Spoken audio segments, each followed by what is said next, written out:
नमस्कार दोस्तों, मैं हूं शिवराज सिंह। स्वागत है आपका मेरे channel history with Shivraj Singh में। दोस्तों आज की क्लास में जो है हम लोग मौर्योत्तर काल पढ़ने जा रहे हैं। ठीक है, पीछे के वीडियो में आपने पढ़ा कि मौर्य वंश के अंतिम शासक बृहदत्त की हत्या पुष्यमित्र शुंग कर देता है और एक नए वंश शुंग वंश की स्थापना करता है। ठीक है फ्रेंड्स, तो अब आज हम लोग मौर्योत्तर काल पढ़ेंगे। तो देखिए इसे देखिए, सुविधानुसार जो है मौर्य साम्राज्य के उत्तराधिकारी राज्यों को 2 वर्गों में विभक्त किया जा सकता है। ठीक है फ्रेंड्स, तो कौन कौन से देखिए, एक तो स्वदेशी उत्तराधिकारी और एक विदेशी उत्तराधिकारी। दोस्तों जैसा कि आप जानते हैं कि मौर्य साम्राज्य एक बहुत बड़े भूभाग में फैला हुआ था। आप ईरान के बॉर्डर से लेकर के आप देखिए दक्षिण तक के जो है राज्य, पूरे ये सब आपके क्षेत्र जो है मौर्य साम्राज्य के अंतर्गत थे। ठीक है, और एक केंद्रीकृत शासन था जिससे सारे जो है शासन की संचालन होता था। आपने पीछे की वीडियो में पढ़ा है, आपको मालूम ही है। तो अब देखिए आप जो है जो मौर्य साम्राज्य था उसके बाद जो है कई राज्य स्थापित हो जाते हैं, जिनको जो है हम सुविधानुसार 2 भागों में बांट के पढ़ेंगे तो समझ में आएगा अच्छे से हमें। तो देखिए 2 हैं, पहला है स्वदेशी उत्तराधिकारी और दूसरे जो है विदेशी उत्तराधिकारी राज्य। ठीक है फ्रेंड्स, अब आप ये देखिए कि विदेशी उत्तराधिकारी का क्षेत्र क्या था। ये आप देखिए, ये भारत का मैप आपको दिख रहा है। तो ये जो क्षेत्र था दोस्तों, ये आपका क्षेत्र है जो विदेशी उत्तराधिकारी थे। ठीक है, और यहाँ आप देखिए ये जो एरिया था ना, ये एरिया आपका स्वदेशी का क्षेत्राधिकार, जो स्वदेशी राज्य थे उनका ये क्षेत्राधिकार हो गया। ठीक है, अब देखिए स्वदेशी उत्तराधिकारी कौन कौन थे। ये आपके हैं देखिए शुंग वंश।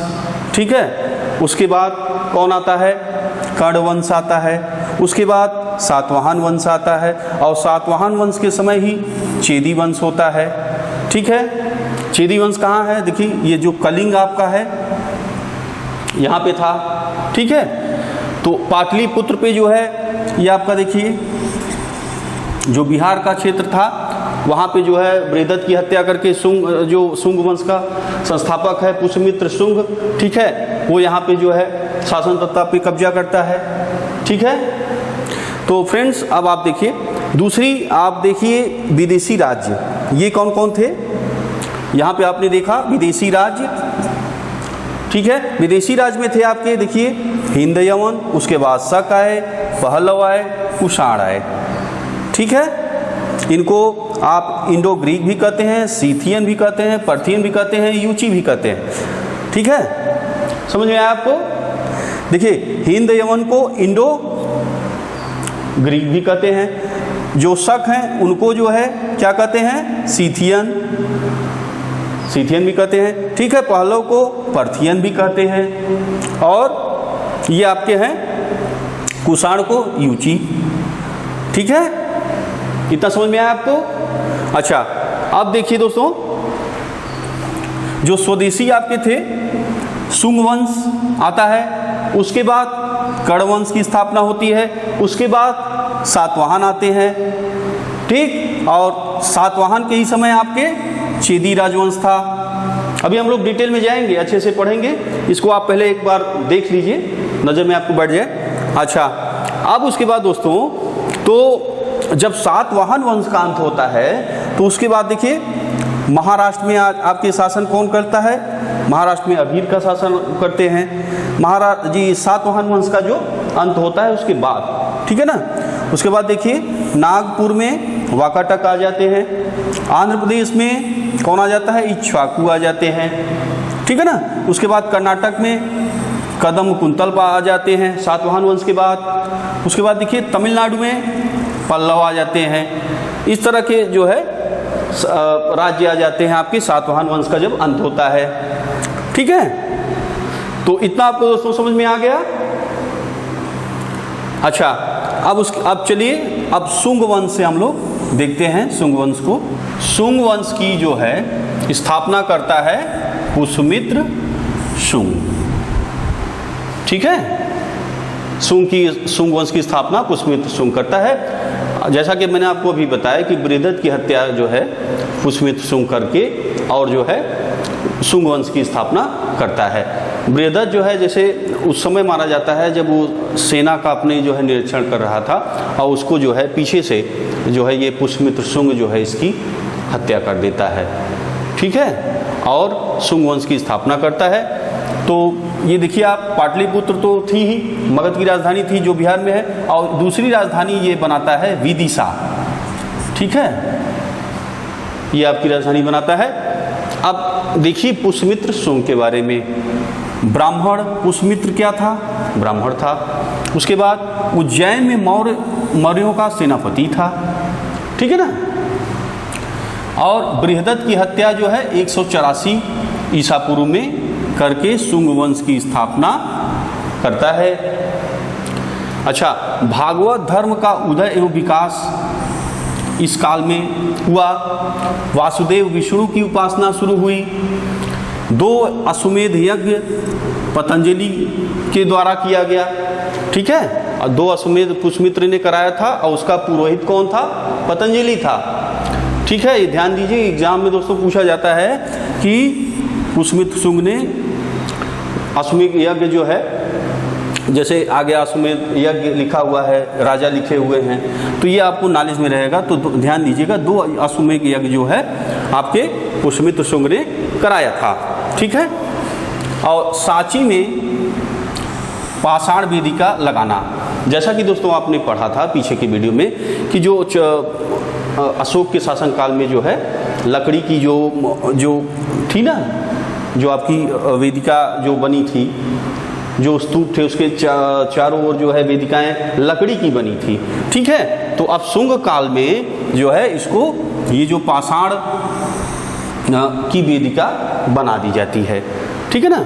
भरहुत स्तूप का निर्माण शुंग वंश में हुआ, ठीक है। मनुस्मृति की रचना इस काल में हुई, ठीक है।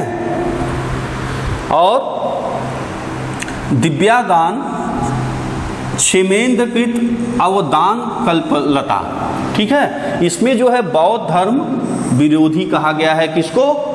ये आपको पुष्यमित्र शुंग को, ठीक है।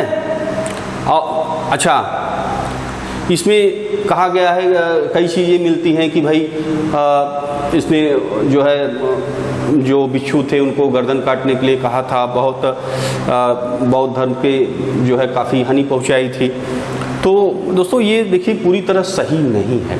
जैसा कि आप देखते हैं, अभी आपने पढ़ा कि सांची में पाषाण वेदिका को लगवाया, भरहुत स्तूप का निर्माण करवाया, ठीक है। तो अब ये आपका स्तूप का निर्माण करता है सांची पाषाण वेदिका जो है बौद्ध धर्म का, और जो सहिष्णु था, किसी धर्म को हिंदू धर्म ब्राह्मण धर्म से तो संबंधित था ही, लेकिन ये और जो आपके धर्म थे, अब ये सब चीज़ें लगवा रहा है तो इसका बौद्ध धर्म विरोधी तो था नहीं। अगर विरोधी होता तो ये बनवाता, ये आपकी पाषाण वेदिका लगवाता, भरहुत स्तूप का निर्माण करता, उसके काल में होता। तो ये चीज़ें सही नहीं हैं, ठीक है। आगे देखिए, हिंद यवन मिनांडर को पराजित किया था उसमें शुंग ने। उपाधि इसकी क्या थी? सेनानी की, सेनापति की।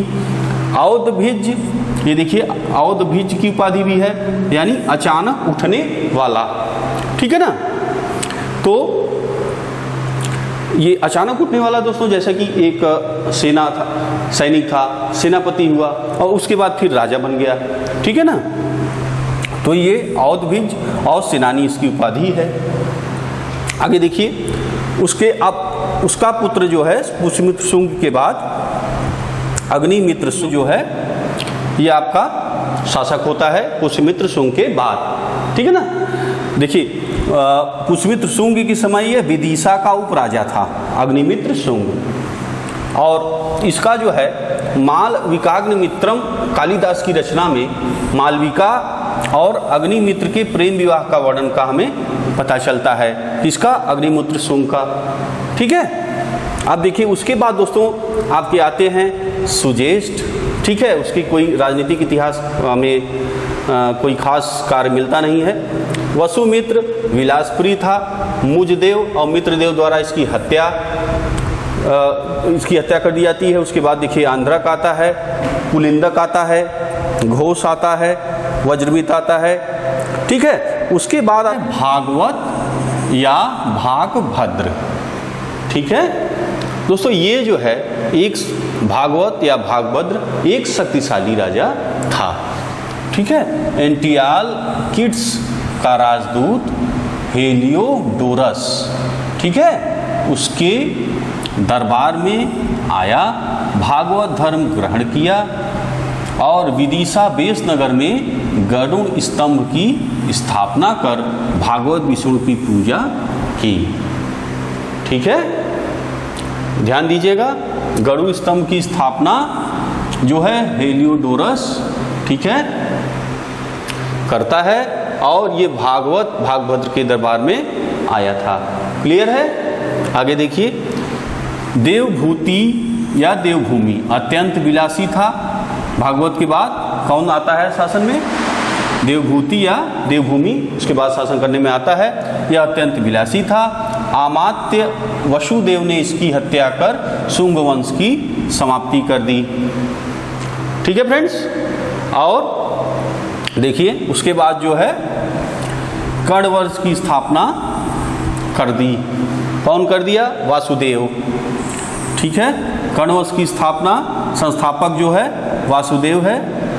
ठीक है, और कर्ण वंश के बारे में दोस्तों कुछ खास नहीं है, बस नॉर्मल आप देख लीजिए, क्योंकि इससे एग्जाम में कुछ बनने वाले हैं नहीं। बस कर्ण वंश के संस्थापक कौन है जान लीजिए, वासुदेव हैं। भूमिमित्र, ठीक है, उसके बाद आपका ये आता है नारायण। ठीक है, और लास्ट शासक जो है सुशर्मा। ठीक है, सुशर्मा की जो है हत्या सिमुख या सिंधुक द्वारा कर दी जाती है और कर्ण वंश राजवंश और शासन की समाप्ति हो जाती है। ठीक है, और ये आपका क्लियर हो गया। और इस समय दोस्तों जो है कर्ण वंश के समय, इस समय साम्राज्य केवल पाटलिपुत्र पटना तक जो है सीमित रह गया था। ठीक है, आगे देखिए, सातवाहन वंश। कर्ण वंश के समाप्ति के बाद सातवाहन वंश की स्थापना होती है। ठीक है, अब सातवाहन वंश के बारे में आप देखिए क्या क्या था। देखिए, इन्होंने सीसा, चांदी, प्रोटीन, कांसे आदि के सिक्के चलाए। क्लियर है? उसके बाद सबसे ज़्यादा मात्रा में इन्होंने शीशे के सिक्के चलाए थे। आगे देखिए, कला। इनके काल में कला का विकास देखिए, कारले चैत। ठीक है, लिपि जो है इन्होंने ब्राह्मी लिपि की प्रयोग किया है और अमरावती कला का विकास इनके काल में हुआ। सातवाहन के इन्होंने सर्वप्रथम ब्राह्मणों भिक्षुओं को दान देने की प्रथा प्रारंभ की। ठीक है ना,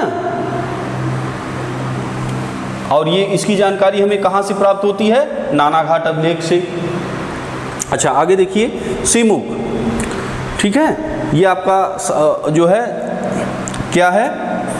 सातवाहन वंश का संस्थापक है सिमुख। ठीक है, अभी आपने देखा जो सुशर्मा था, कर्ण वंश का जो शासक था, उसकी हत्या जो है सिमुख या सिंधुक द्वारा कर दी जाती है। ठीक है, और सातवाहन वंश की स्थापना करता है। ठीक है, तो वही सिमुख के बारे में हम लोग पढ़ते हैं। ये आपका सातवाहन वंश का संस्थापक है, सातवाहनों की जो है शक्ति को स्थापित करने वाला है।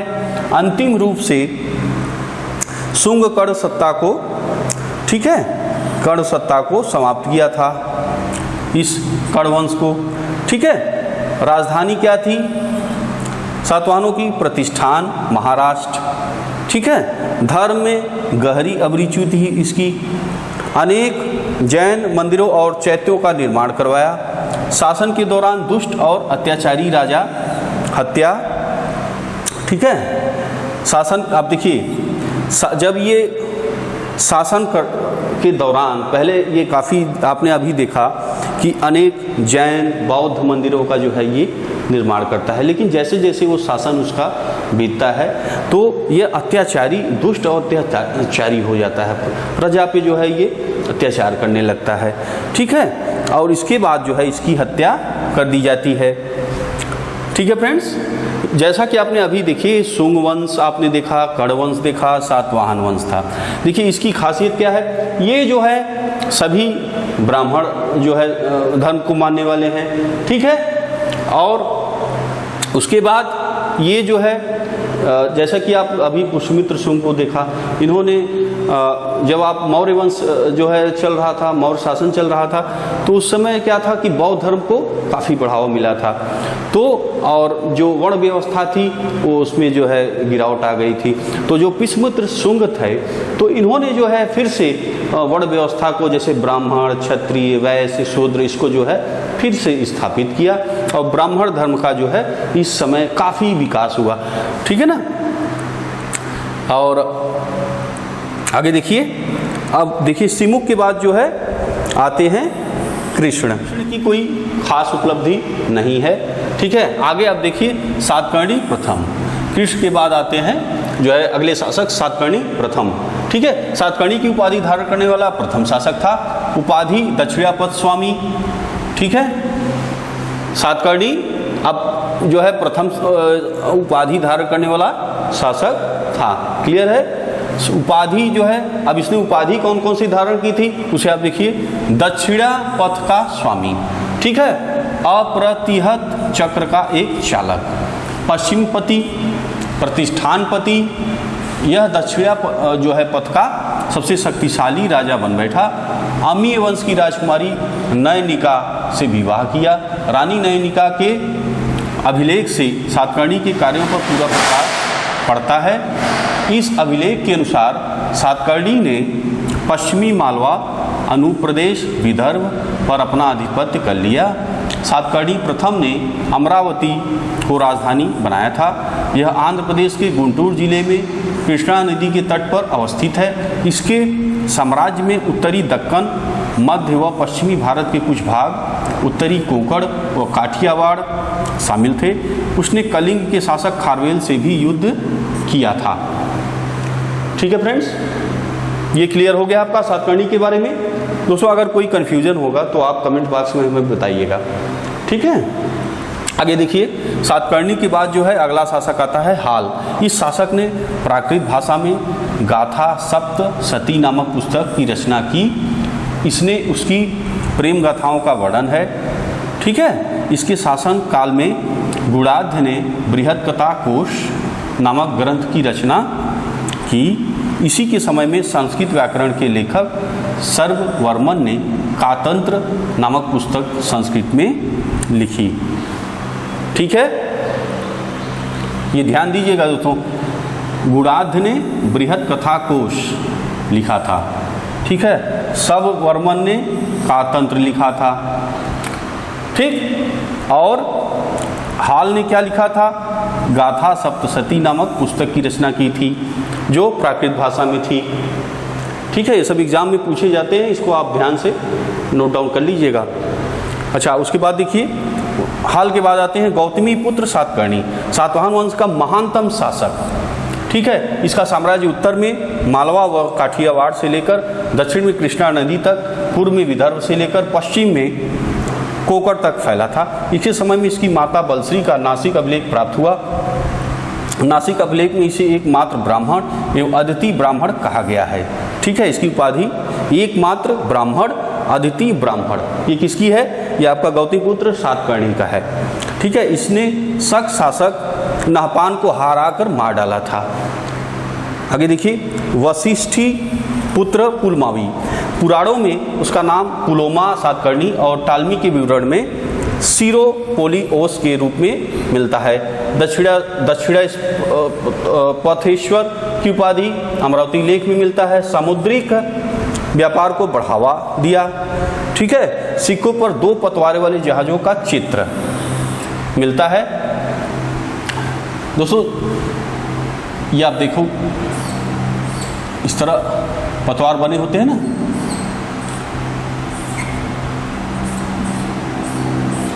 तो सातवाहनों के सिक्कों पे इस तरह 2 पतवारों वाले निशान हमें सिक्कों पर मिलते हैं शुंग वंश के। क्लियर है? अच्छा, आंध्र प्रदेश पर विजय प्राप्त करने के बाद प्रथम आंध्र सम्राट कहा गया। शकों के साथ मैत्रीपूर्ण संबंध थे इसके, ये मिलता है हमें जानकारी कन्हेरी अभिलेख से। ठीक है। रुद्रदामन के द्वारा 2 बार ये पराजित हुआ। श्री सातकर्णी पुलुमावी का भाई और रुद्रदामन का दामाद। ठीक है। उसके बाद आता है यज्ञश्री सातकर्णी। सातवाहन संस्कृति के मुख्य केंद्र प्रतिष्ठान गोवर्धन, आधुनिक जो नासिक है, एवं वैजयंती थे। ठीक है, किंतु तीसरी शताब्दी में उसकी शक्ति क्रमशः क्षीण होने लगी और स्थानीय शासक स्वतंत्र सत्ता स्थापित करने लगे। पुलुमावी तृतीय सातवाहन वंश का अंतिम शासक था। ठीक है, अंतिम शासक कौन था? पुलुमावी तृतीय सातवाहन वंश का अंतिम शासक था। आगे देखिए, आधीरों ने इनसे जो है महाराष्ट्र छीन लिया। उत्तरी कनारा जिला और मैसूर के भाग में कुंतल और चुंटू एवं उसके बाद कदम्ब शक्तिशाली हो गए। ठीक है, आंध्र प्रदेश में छाकुओं ने अपनी सत्ता स्थापित कर ली। दक्षिण पूर्वी क्षेत्रों में पल्लवों ने स्वतंत्र राज्य स्थापित कर लिया और विदर्भ में वाकाटकों ने अपनी सत्ता स्थापित कर ली। ठीक है, अब आप देखिए सातवाहन के समय में ही ये वंश था चेदी वंश, महामेघवाहन वंश। ठीक है, देखिए अशोक की मृत्यु के बाद कलिंग, ठीक है, जो आधुनिक नाम उड़ीसा है, आप जानते ही हैं, पुनः स्वतंत्र हो गया। ठीक है, कलिंग में चेदी वंश के प्रमाण हमें हाथी गुफा अभिलेख से मिलते हैं। इस वंश का सबसे प्रतापी राजा खारवेल था। इसने मगध पर आक्रमण कर जिन शीतलनाथ की मूर्ति जीत लाया को महापद्मनंद ने कलिंग से जीत कर लाया था। ठीक है, आप ध्यान दीजिए, मगध पर जो है, जो खारवेल था, ये मगध से आक्रमण करके शीतलनाथ की मूर्ति, ध्यान दीजिए, शीतलनाथ की मूर्ति को जीत कर लाया। वही मूर्ति जो महापद्मनंद जो था ना, ने कलिंग से जीत कर लाया था, उसको फिर ये जो है खारवेल जीतता है और ले जाकर के उड़ीसा में अपने जो कलिंग राज में स्थापित करता है। ठीक है, खारवेल जैन धर्म को मानने वाला था। ठीक, तो ये दोस्तों आपका हो गए देशी राज्य। अगले जो है वीडियो में हम लोग आगे की बातें डिस्कस करेंगे। तो बस दोस्तों आज इतना ही, मिलेंगे आपसे अगले वीडियो में। वीडियो देखने के लिए दोस्तों बहुत बहुत धन्यवाद।